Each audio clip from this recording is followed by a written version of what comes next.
Frère, ce que Dieu nous donne d'abord, au premier point, c'est le souffle de vie. Vous ne pouvez parler ni des richesses ni des pauvretés tant que vous ne vivez pas. Et l'homme sage l'a bien compris ça. L'homme à qui Dieu a donné plus de sagesse que tout autre être humain. Il regarde la vie des hommes et il la compare à deux bêtes. Il dit, il y a de l'espoir tant que l'on vit. Parce que même un chien vivant vaut plus qu'un lion mort. Lorsqu'on a cette chose qu'on appelle souffle de vie, on a la plus grande bénédiction, on a la plus grande possession. Frère, le souffle n'est ni pauvre ni riche. Le souffle n'est ni travailleur ni chômeur. Le souffle, c'est le point de départ pour nous tous. Quand on se réveille le matin, les jours où tu es né, Dieu nous a donné tous le même potentiel de départ, le souffle de vie. Vous croyez que les riches n'ont pas peur du coronavirus? Parce qu'ils ont atteint un degré de richesse qui a protégé leur souffle? On dirait que c'est eux qui en ont plus peur que tout le monde. Le souffle de vie, la ligne de départ pour tous. C'est ça la première des choses. Dieu nous donne d'abord le souffle de vie. Et le souffle de vie, c'est la ligne de départ pour tout le monde. Le matin, on respire tous. Le pauvre, le riche. Souffle de vie, la ligne de départ pour tous.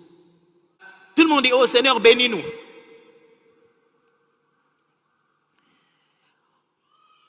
On bénit quoi?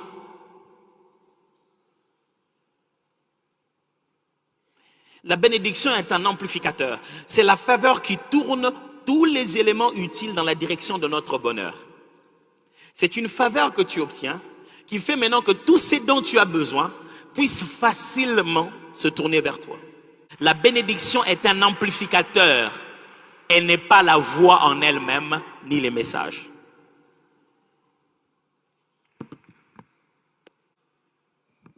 Vous avez entendu? Même ceux qui sont ici, vous avez entendu? Parce que je n'ai pas parlé, mes frères, je n'ai rien dit. Si tu ne travailles pas, tu n'as pas besoin de la bénédiction. La bénédiction a un sens pour l'amplification. Commence à faire quelque chose, Dieu le mettra dans les baffles, il le mettra dans ses amplis et ça aura de l'impact dans toute la ville. Tu veux que la bénédiction soit sur quoi?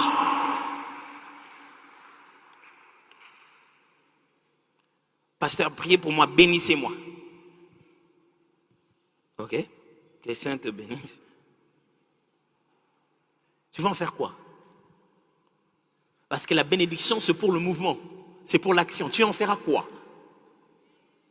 Et donc, du coup, les gens viennent à l'église pour chercher la bénédiction comme si c'était ça le souffle de vie, comme si c'était ça l'intelligence, comme si c'était ça le talent, comme si c'était ça le travail. Tout ce qui précède, ils ne les mettent pas en ordre, ils veulent juste avoir de l'intelligence. C'est comme si on dit à quelqu'un, voilà, on va manger le foufou, tout ce que lui il a amené, c'est l'assiette. Tu prépares le foufou avec l'assiette? Il a amené une grosse... On a dit, bon, c'est question de préparer le foufou. Lui, il a amené une grosse casserole. C'est bien. Ça montre la quantité du foufou que tu veux avoir. Mais où est l'eau? Si tu veux cette quantité, il faut cette quantité d'eau.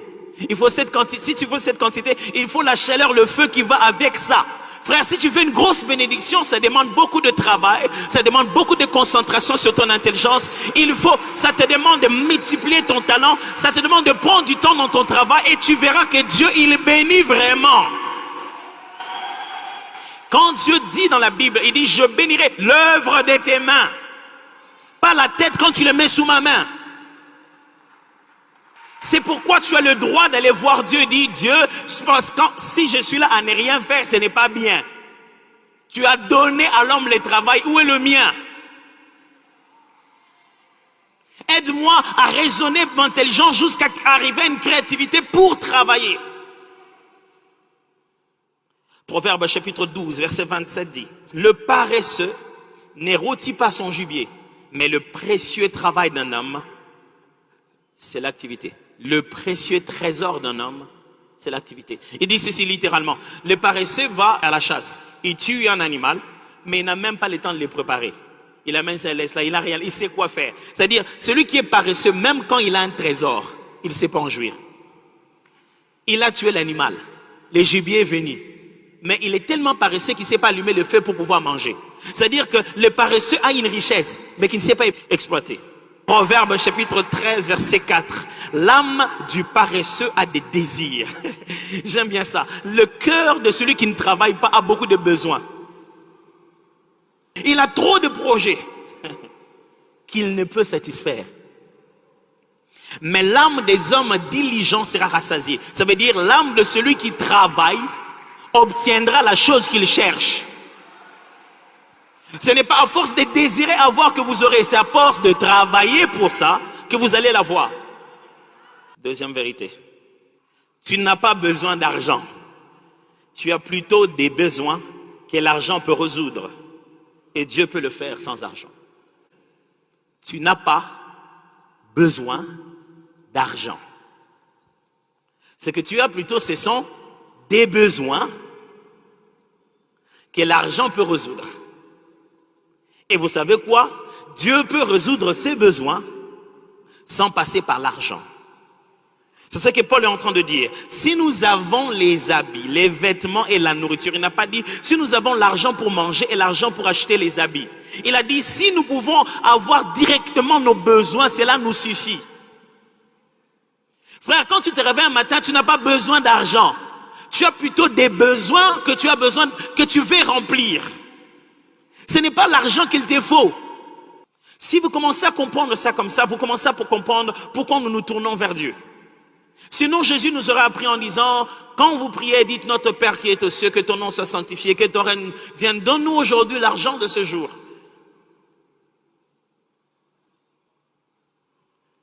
Il dit, l'argent n'est pas le besoin, l'argent est le moyen.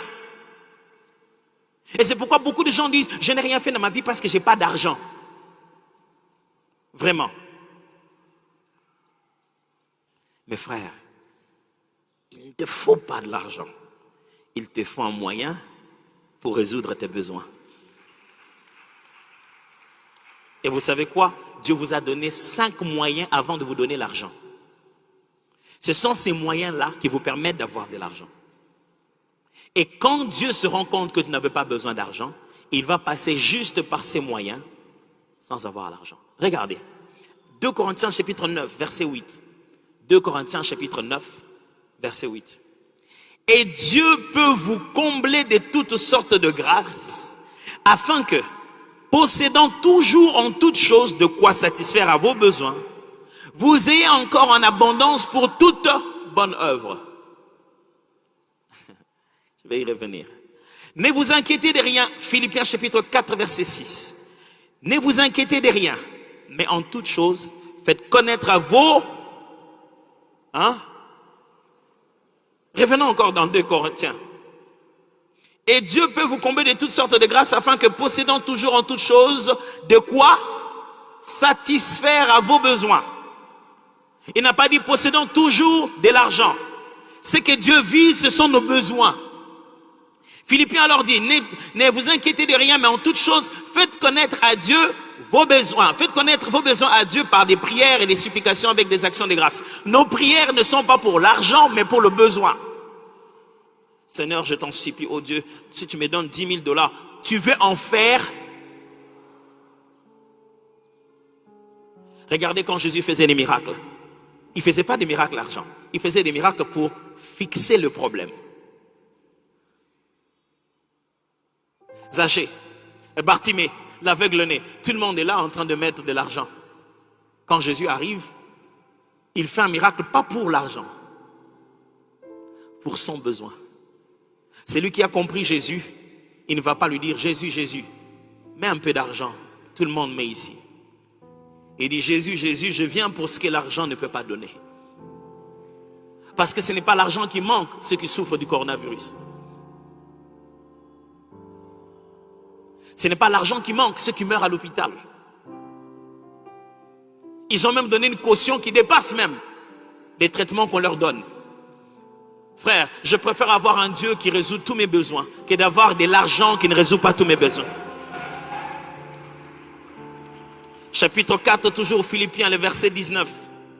Et mon Dieu, gloire au Seigneur, et mon Dieu pourvoira à tous vos besoins selon sa richesse. Mes frères, Dieu ne pourvoit pas nos besoins selon l'argent. Vous devez vous poser la question, qu'est-ce qu'on appelle la richesse de Dieu? La richesse de Dieu, quelles sont les ressources que Dieu utilise pour remplir les besoins que nous avons? Dieu utilise des hommes, des relations, des occasions, des opportunités, des idées. Dieu utilise la mémoire même. Quelqu'un qui pensait plus à toi dit, oh, c'est ce que Dieu utilise. Tu n'as pas d'argent en poche, mais un appel suffit. C'est ce qu'on appelle les richesses de Dieu. Frère, Dieu a plus de richesses que l'argent que toi tu as. Et quand Dieu doit résoudre tes besoins, ce n'est pas d'abord avec l'argent, c'est avec ses richesses à lui. Un jour, on vient voir Jésus, on lui dit, Seigneur, il regarde tous ces gens, ils sont nombreux, ils n'ont pas encore mangé. On lui a présenté clairement le besoin.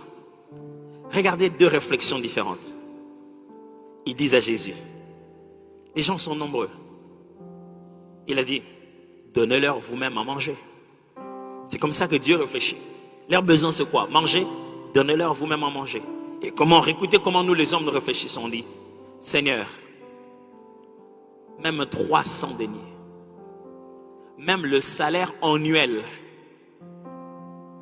d'un fonctionnaire, dans le vrai sens du mot, ne suffirait pas pour nourrir ces gens. Il dit, beaucoup d'argent ne suffirait pas pour nourrir ces gens. Jésus regarde, il dit, mais qui a parlé d'argent depuis qu'on est là? J'ai dit, est-ce qu'ils veulent l'argent ou non? Et même si on avait de l'argent, on ne pourrait pas leur... Ou même si on avait beaucoup d'argent. Qui a parlé d'argent? Mais Jésus est étonné. Oh, donnez-leur vous-même à manger. Il dit, mais Seigneur, même tout l'argent qu'on aurait pour le salaire entier de toute une année d'un fonctionnaire, en fait, on ne pourra pas nourrir ces gens, Jésus. Au lieu de leur dire, ok, vous avez combien d'argent? Comme ça, je vais rendre ça suffisamment pour que vous puissiez aller chercher les pains. Il dit, je vais vous montrer la logique divine. Qu'est-ce que vous avez comme pain? C'est ça que je vais multiplier. Je vais atteindre directement le besoin. Et vous savez quoi, si vous lisez la Bible, Jésus n'a pas fait des multiplications de pain, ni des multiplications de poissons. Jésus a fait de multiplications de morceaux de pain et des morceaux de poisson. Le pain ne s'est pas multiplié comme vous voyez dans le film, quand il lève, il fait descendre et ça devient beaucoup. Il a prié, il leur a donné. Dès que le premier a coupé, il a donné. Dans le processus de couper et de donner, les morceaux n'arrivaient jamais à finir. La preuve, c'est que lorsqu'on a rassemblé les paniers, on n'a pas rassemblé des pains, on a rassemblé des morceaux de pain encore. Ce n'est pas de ça qu'on parle aujourd'hui. Mais ma prière avec nous aujourd'hui, j'aimerais que juste vous puissiez dire à Dieu, merci de m'avoir donné plus que ce que je ne pensais. Et dans notre prière aujourd'hui, nous puissions dire à Dieu, je m'engage à utiliser tous les restes avant d'abord de penser argent. Je m'engage à mettre à profit le souffle de vie, le talent, à mettre à profit l'intelligence, à me mettre à travailler, à croire à la bénédiction. Je m'engage d'abord à m'investir dans ce que tu m'as donné avant de penser à un système monétaire. Prions ensemble.